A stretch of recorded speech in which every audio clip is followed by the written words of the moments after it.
sooner we start, the sooner we end. So, Amherst Media, are you ready for us? Thank you very much. Then welcome to the January 16th Select Board and Finance Committee meeting. This meeting is called to order at 4:03. This is our annual meeting where the town manager and finance director present their budget recommendations for the next fiscal year. And as ordered by the Town Government Act, the Town Government Act specifies that the town manager must present his budget by January 16th of each year. And this year that actually falls on a weekday, so we're able to have this meeting today. And so let's get started. First of all, I'll note that the Select Board and Finance Committee, I believe, had all had the budget binders delivered to them ahead of time, or maybe not all of us have, but many of us have had a chance to give a quick glance to this anyway before this meeting. And all of these materials will be posted to the town website on the budget section, which is available from the front page. Will be posted to the town website within the hour. So welcome to our budget meeting, and let's get started. Mr. Musanti. Great, thank you, Stephanie. And I have a couple incredibly fast announcements to make, and then I'll get right to the budget overview. First, I just want to welcome, we have a special visitor in the audience today. My son Matt is here, and there's some parental pride going on here. Matt is a junior at Dickinson College in Pennsylvania and has spent the fall semester studying abroad in Argentina. So he's just back last night, an hour or so ahead of that snowstorm. So I wanted to have everyone say hello to Matt. Second, the budget that I'll give an overview of really reflects the services provided and the hard work of all of our town employees, and we have a very, very strong team throughout town government. And I wanted to mention we've been getting quite a bit of attention lately with our downtown Wi-Fi installation, the largest and fastest in the state, spearheaded by our IT team. Just yesterday, Alan Snow, our Division of Parks and Grounds Director at the DPW and our tree warden, received an award from his peers. The Tree Warden and Foresters Association of Massachusetts, yes, there is such an organization. They have named Alan Snow Tree Warden of the Year, recognizing his outstanding work, and he has certainly brought his talents to town service. Residents will be noticing really in a big way beginning this spring our 3-year tree planting program, planting 2,000 street trees, our street tree inventory, which has been undertaken, our launch of our neighborhood tree stewards program, and some greater collaboration with the utility companies on tree maintenance, and a much more proactive effort on the part of the town crews on tree maintenance and proper care. So well-deserved recognition for Alan, and I wanted to bring that to your attention. So today, be talking about my budget proposal for the fiscal year 2014, which is the fiscal year that begins in July. This is the municipal portion of the budget. Library and schools are following similar schedules with their own budgets. I want to make 3 or 4 main points at the outset about the budget and what the message is from my proposal. First and foremost, because of multiple years of effort and a real team effort on the part of staff at all levels, Select Board, Finance Committee, town meeting members, I'm able to recommend to you essentially a level services budget. So that's fundamentally important. Secondly, the budget I'm recommending is directly responsive to the Finance Committee's preliminary budget guideline, which suggested a budget increase of no more than 3%. My budget proposal meets that guideline. of 3%. My recommendation is also directly responsive to the Select Board and the Finance Committee's stated objective that we need to be working on offering town services in a fiscally sustainable way. And that, too, has been a multiple-year effort. And there are a number of initiatives that are either new or continuations that are directly responsive to that. And so first, limiting our overall increase to such a modest increase of 3 is in and of itself a way of providing services in a fiscally sustainable way. And then lastly, throughout the budget proposal, there are a number of targeted new investments that address, I think, what have been identified as the key town-wide priorities, improving our quality of life in some of our neighborhoods with a focus on better oversight of rental properties.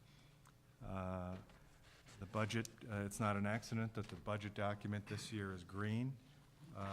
It sure beats red, which was the color of choice a couple years back, but it's a green budget in many ways in that a town priority has been first becoming a green community, gaining that designation by the Commonwealth, which we earned over the past calendar year.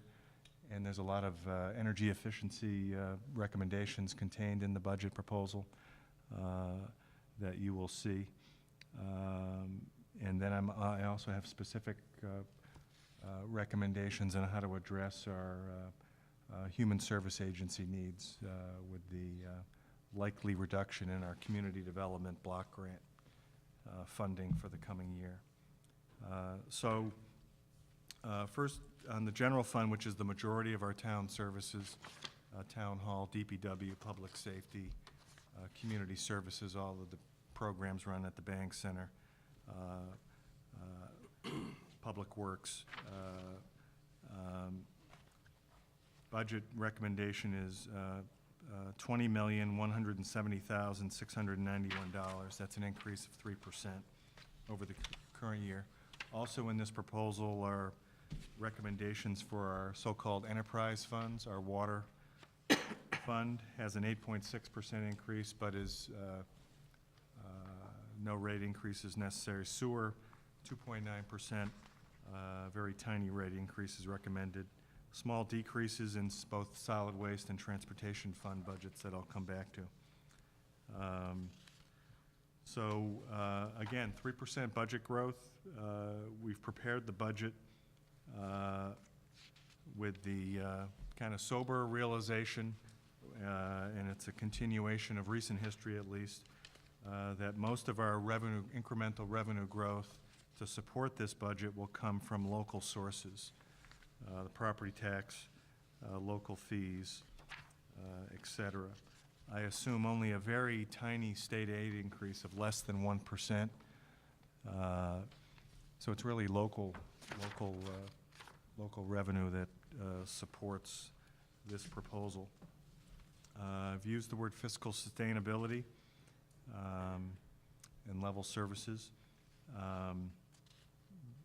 Even within that,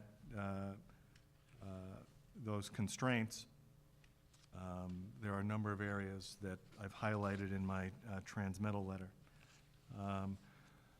As you all know, our largest cost in a municipal budget are the people who work for us and who deliver the services every day. Those personnel-related costs are somewhere around 80% of our total spending. Collective bargaining agreements with all 4 of our bargaining units on the town side expire this coming June 30th. I have begun negotiations with most of those units, and the others are beginning very, very shortly.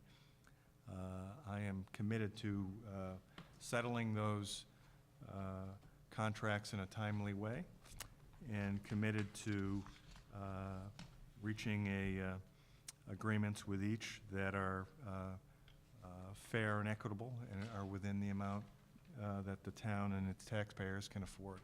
And so I'm very optimistic we'll be able to do that in the coming weeks and months.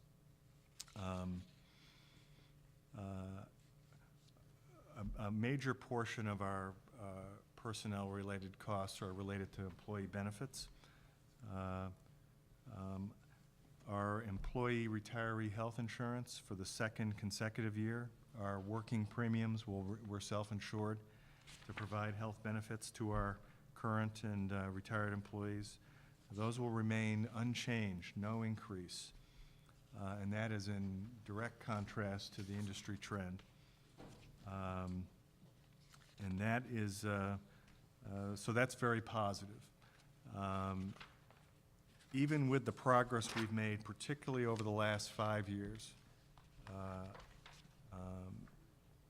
employee benefits as a share of our total benefits and wages have still increased over the last decade from 19% to 33% of that cost. So it still is a key driver of our ability to provide high caliber services and keeping those costs in check. We've implemented a number of initiatives over the years with the support of our employees and with your support, health insurance plan redesign, including in the most recent year, we had a transition of retired teachers from the more expensive state health insurance plan at the GIC back onto the town self-insured plans, where our schools will save approximately $100,000 in costs, we anticipate, and most retirees will see out-of-pocket savings as well.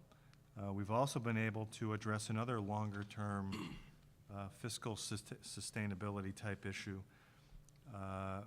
In my budget proposals for water and sewer this year, I've included for the first time monies to begin funding the water and sewer share of other post-employment benefits, or OPEB. We have a water, sewer, other enterprise fund share, and then we have the general fund share. That will be a recurring source of funds for water and sewer future retiree benefits that will be paid for in those budgets. That's on the heels of our first-time contribution at the November town meeting to use some excess state aid in the current year as a down payment into our newly authorized OPEB trust fund. Secondly, we have in the midst of an aggressive multi-year capital investment program to promote energy conservation. We've got favorable long-term energy contracts, and I mentioned we've been designated a green community by the Commonwealth with some rigorous standards to be met. We were awarded our very first grant from the Green Communities Program, $302,000 earlier, well, a few months ago. Before the end of spring, we will have installed LED energy-efficient street lights on most of the street light poles throughout town. That will generate immediate and long-term energy savings to the town in the coming year.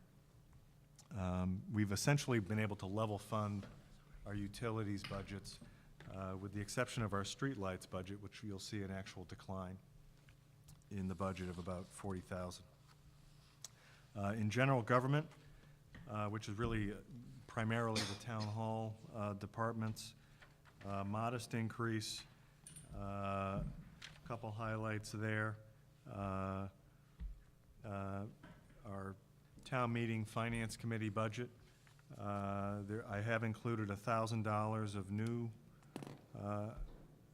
a new provision for $1,000 to fund a portion of dependent care expenses for town meeting members to encourage as broad a cross-section and representative a cross-section of the community to consider participating in town meeting and to make it less onerous to do so.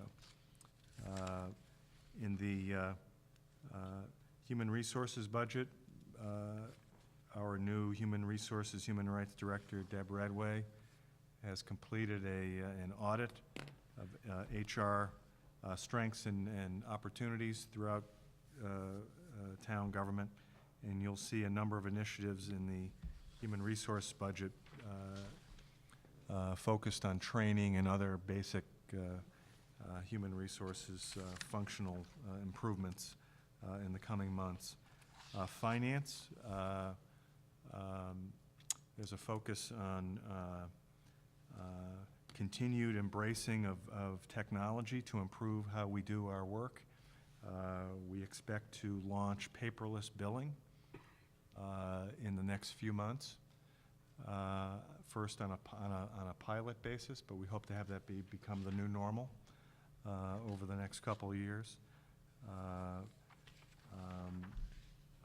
In facilities,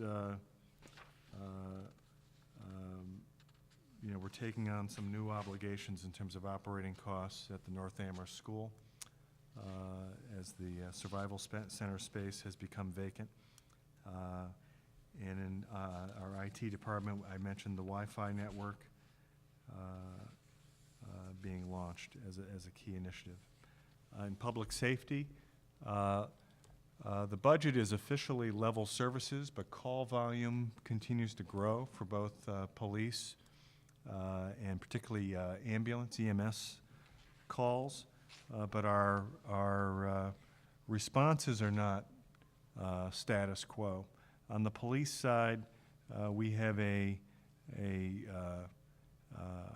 really a renewed and stronger, I think, partnership with the colleges, and in particular with the University of Mass and the UMass Police.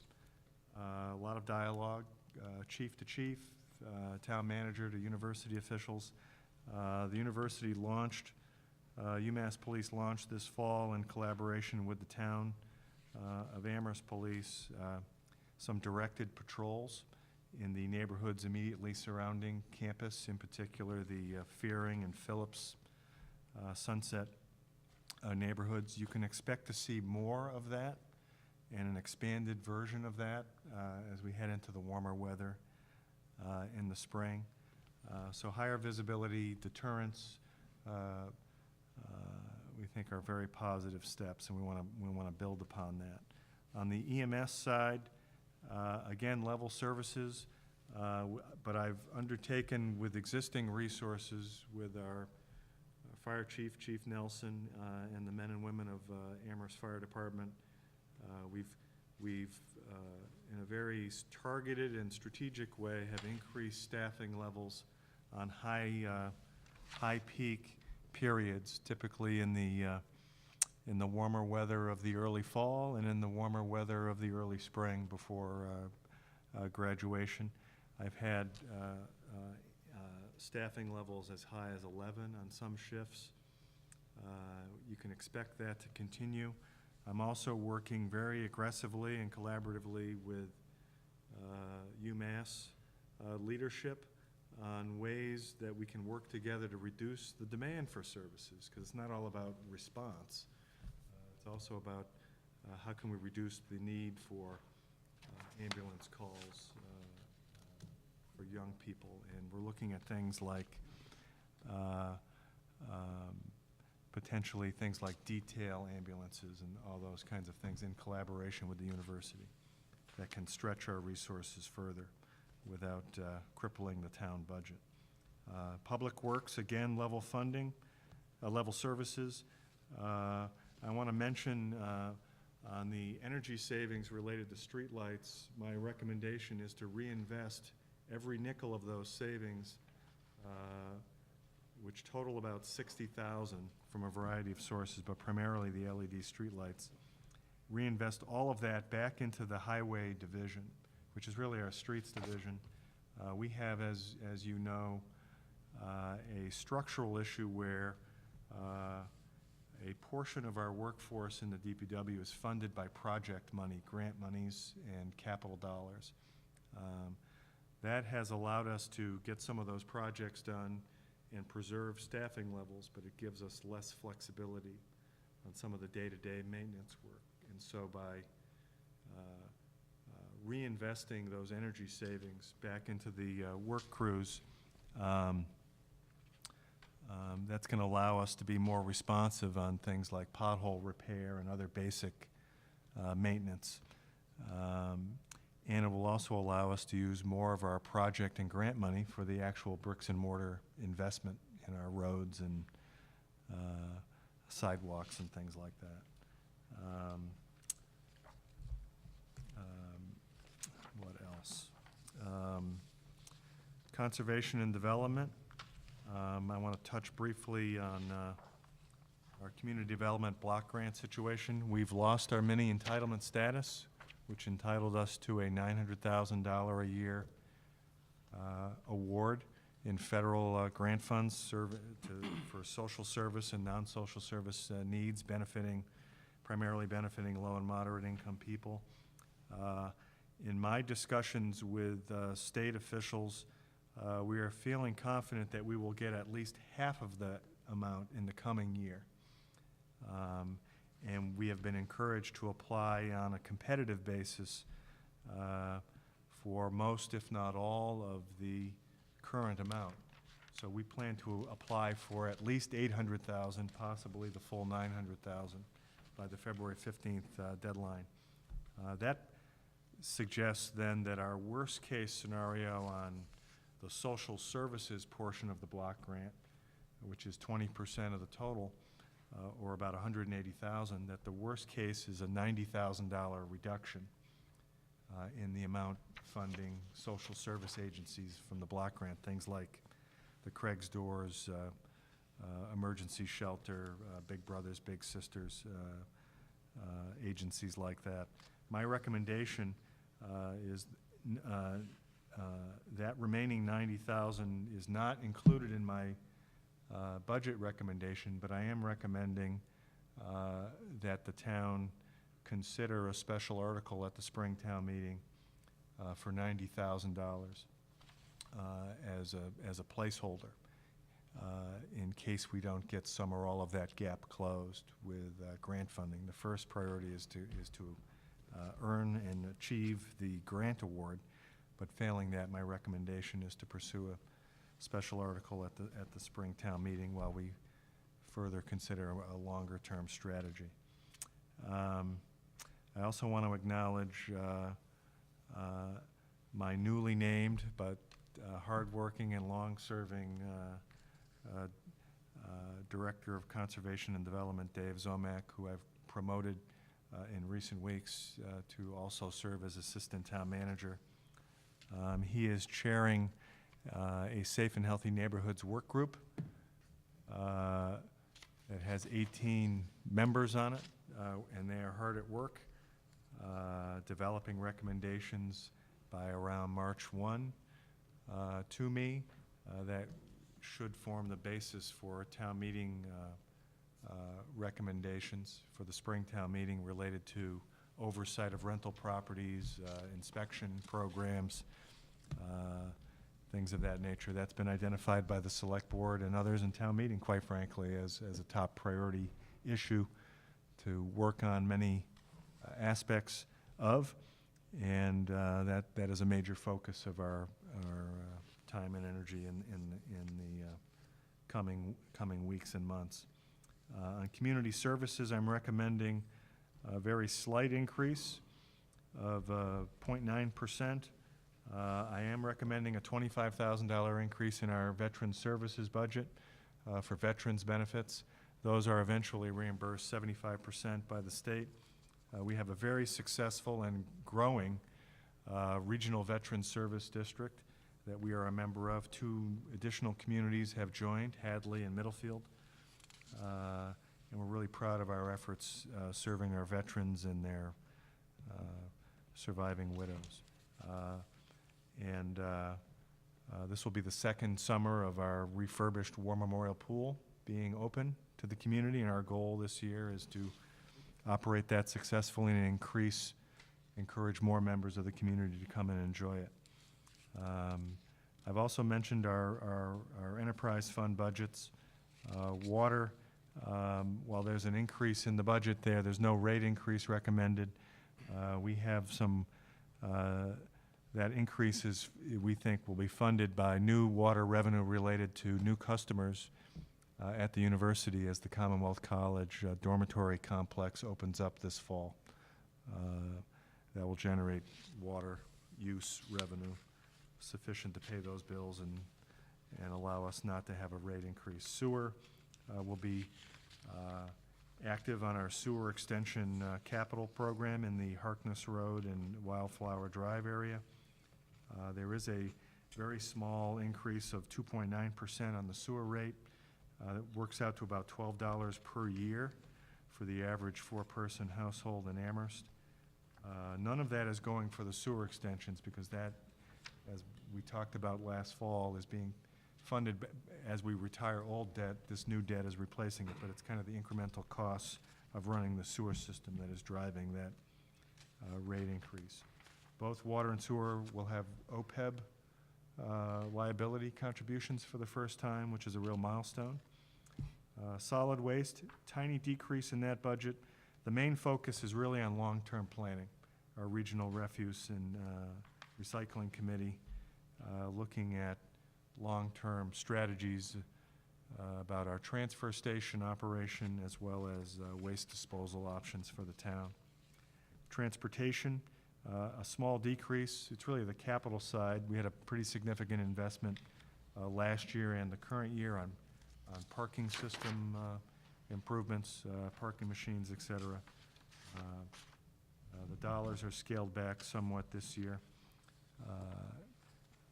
So that's that. Then, as I have in previous budgets, that budget that I've just outlined meets the 3% target. There is a short focus list, I think, of some key areas that should be considered for funding if more funds might become available for the upcoming year or just even for longer-term considerations. And I want to touch briefly on a handful of those. First, the Regional Schools District Study Committee is hard at work, and we're expecting recommendations from them sometime in March. There'll be a lot of community forums. There's one upcoming, I believe, February 2nd and February 13th, an Amherst-specific one. If there's a recommendation to proceed with expanding our school region to include, for example, a K through 12 region of the existing 4 communities that comprise the grade 7 through 12 region, that would require approval by the voters via a referendum, and a special election would be required. That would likely occur, if it does, this coming November. I have an estimate from the town clerk of $14,425. That's on the placeholder list. If we get such a recommendation, since that's a one-time expense, I would suggest we consider a special article to fund that at the spring town meeting. I've mentioned the $90,000 special article, if needed, for social services on a worst-case loss of CDBG funding. I want to highlight again the consideration be given to the creation of a focused and dedicated economic development position in town government, to really be a hands-on recruiter, helping navigate prospective proposals through our process, link them with regulatory oversight, state and federal potential sources, other private sources, to really have a sustained and a focused approach in economic development. I want to put that out there for consideration. Between pay, benefits, and other support costs, I've estimated a nice round number of $100,000 toward that effort. And there may be opportunities to have partners join us on the funding of such an effort that would reduce the town share of that cost substantially. I've identified as a near-term priority the addition of at least one police officer position with benefits and entry-level pay somewhere around $61,000 is the estimate. There's a rising call volume. While our police force is larger than it was 10 years ago, we have reduced it in number by 5 over the last 5 years or so, and call volume continues to grow. So we could consider things such as reinstituting a downtown walking beat and things like that with the addition of another officer. I've also recommended for consideration the addition of a building inspector. I didn't mention in the Conservation and Development budget, and I should have. Inspection Services, our new building commissioner, Rob Mora, has been looking and creating changes to our work allocation, workflow, and I have included in my 3% budget recommendation changing our contracted per inspection paid electrical inspector to a town employee that will have that person be more integrated into the inspection system, working with his or her colleagues, and be more available to applicants. So that's my baseline. But this is a recommendation, again, to handle workload for some of our statutorily required inspections, a regular building inspector position. I've left for future consideration. I'm waiting on recommendations from the Safe and Healthy Neighborhoods Work Group, what sort of staffing, if any, would be necessary to successfully implement whatever recommendations they come up with on rental inspections and other things. And I'll await to hear those recommendations on or around March 1st and be ready to suggest things at that time. So I will stop there. I also want to acknowledge our very strong Town of Amherst team, the employees top to bottom, for doing the hard work day in and day out, but also the key staff who were primarily responsible in the development of the proposal itself, and Sandy Pooler, our outstanding finance director, Maria Rocca, who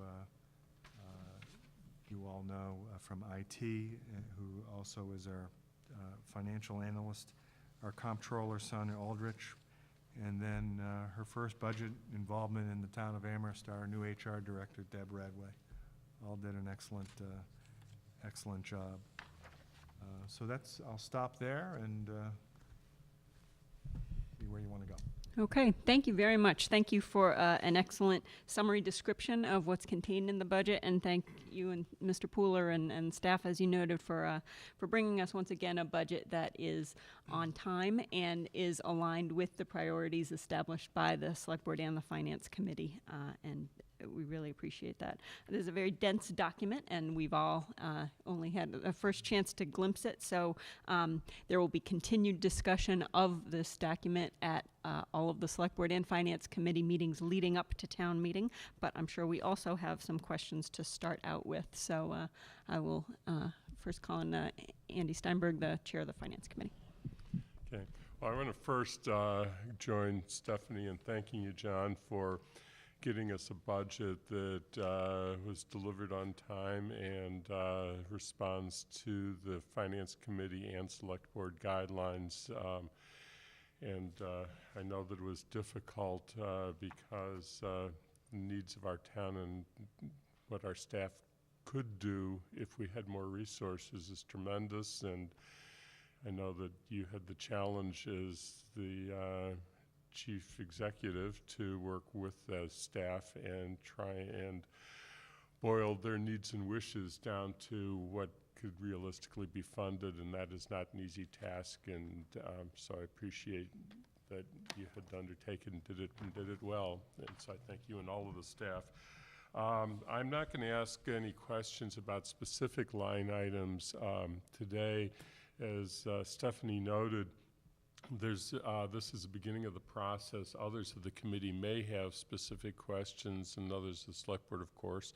The Finance Committee will be meeting tomorrow, and John is attending the Finance Committee meeting, which is our chance, after we've had an opportunity to look through the document more thoroughly, to ask general questions, and then we meet with each of the department heads over a period of the next couple of months to, as the opportunities can get scheduled, to hear presentations and discussion of all of the line items within each section of the budget.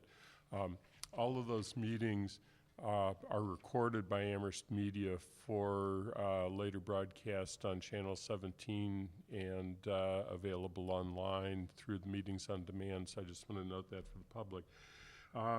I guess I did have three things that I specifically wanted to comment about on what is the prioritized list of budget restorations additions.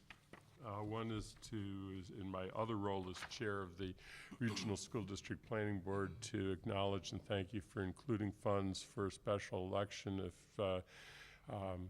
we go forward, which we should be making that initial decision within the next few months, but have not made that decision yet. It's still a process in place, but because we are in not an open town meeting town, we can't do our election through an open town meeting, and that's what is required.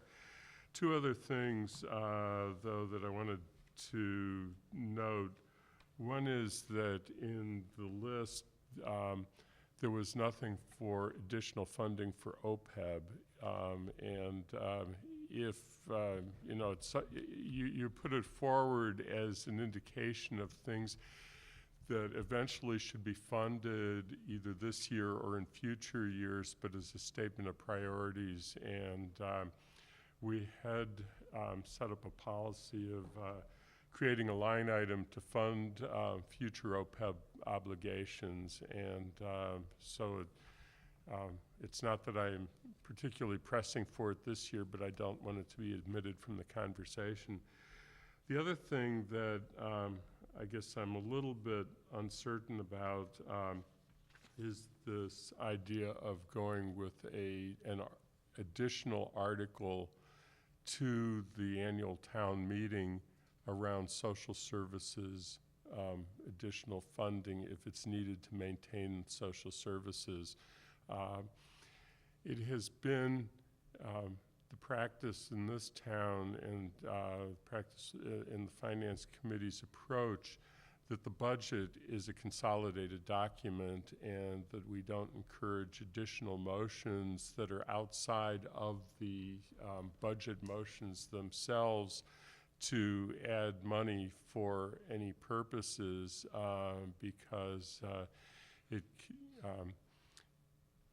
doesn't allow for a comprehensive look at all of the prior needs and establishing priorities together, and it creates a slippery slope of a process if we start regularly allowing motions or encouraging motions for special items, no matter how valid and how important, whether they be as add items or otherwise. And so I would encourage you between now and the annual town meeting to think about working with the Finance Committee and in consultation with the Select Board on a mechanism to include that within the general budget discussion and not as a special article. So with that, I'll conclude, and again, thank you. Thank you. Other questions or comments from Finance Committee or Select Board? Select Board, Ms. Brewer. Following up on what Andy just said, also as a member of RSDBB, I wrote down here, yay, he mentioned the forum. So thank you, I appreciate that, in addition, of course, to the funds if we need them. Wanted to clarify for the public, and you'll hear a lot more from me if you haven't already, about CDBG funding, to make sure that it's clear that were we to have to do this way because we don't get the larger grant amount that's similar to what we're getting now. This is talking about the social services, the investments that we've made the past several years through CDBG funds, which are twice as much monetarily as social services, would go away. and just be gone and not be recovered in a special article or within the budget. So that's something to bear in mind, that there's still some pain, quite possible pain potential there. I will say on the town manager's behalf, not that we had a chance to discuss this ahead of time, I was really curious to see what he's going to do with the block grant funding, and I'm sure that we would have seen a citizen petition anyway. So I'm not as worried about this particular item being outside, but I totally get the finance committee structure concept. But if we're going to have a petition article, we might as well have an article earlier on in the process. Switching gears to inspection services, which is the only thing I had a chance to look at for more than 5 minutes. We talk on page, I know everybody's flipping through the manual now, on page 94 about the recommended budget changes the electrical inspector function from one paid on a per inspection basis to a full-time position. Obviously, that makes total sense in terms of coordination. That's one of the complaints we continue to hear through the years, is that it's not possible to coordinate all the inspections very carefully. I would, however, throw out there that, and I've said this before, I'm loath to add additional people who require to be paid and have benefits and have a long-term pension, potentially. So I'm hoping that, you know, we've looked at that really carefully in terms of the value of having the coordination versus the additional to the payroll, in terms of carrying on long-term employees. And if it could just be clarified before our select board meeting, which isn't for more than another week, on page 92 is a lot of the text where it talks about the recent accomplishments, the long-term objectives. The FY14 objective mentions establish a part-time plumbing and gas inspector position. Then on page 94, it mentions that we have a part-time plumbing and gas inspector, so I have no idea how that works, but it would just be nice to just be clear on what's new, what's not, what's contract, what's employee. I'm sure that will be a simple clarification from someone. Thank you. Do you want to comment on that at this point? You don't have to now. I would just say that it's listed as an objective because when we list things as FY14 objectives, we encourage the departments to list things as things that they can accomplish within the budget that is allocated to them here in this book. Okay. So there are funds for the full-time electrical inspector in this budget and for a part-time plumbing and gas position, an unbenefited position. So what this is just saying is we are transforming from what we had as you pointed out just a minute ago, contracting that stuff out to having positions with more accountability and more internal control over their time and allocation of resources. And so it's an objective to be able to implement that, hire those people, and put it into practice in FY14. So it's currently contract, and it's just not called out as a significant budget change because they'd still only be part-time? And That's they can right. cover it within That what is they right. already have? Okay. It's primarily reallocating currently appropriated dollars. We think in a more effective way. Right, okay, thank you. We're all about the efficiency, thank you. Other questions or comments? Ms. Moran? Just a question about the OPEB contributions from the water and sewer funds. I just got this document, and I'm trying to find it, and it's on page 141. I found a mention of it. So at some later point in our discussions, I'd like to have a little more information about how much that's going to be and Sure. Other questions or comments? Okay, a couple things I want to note. One is the issue of the community development block grant. I think that the important takeaway here is that the town manager's budget plans to cover that.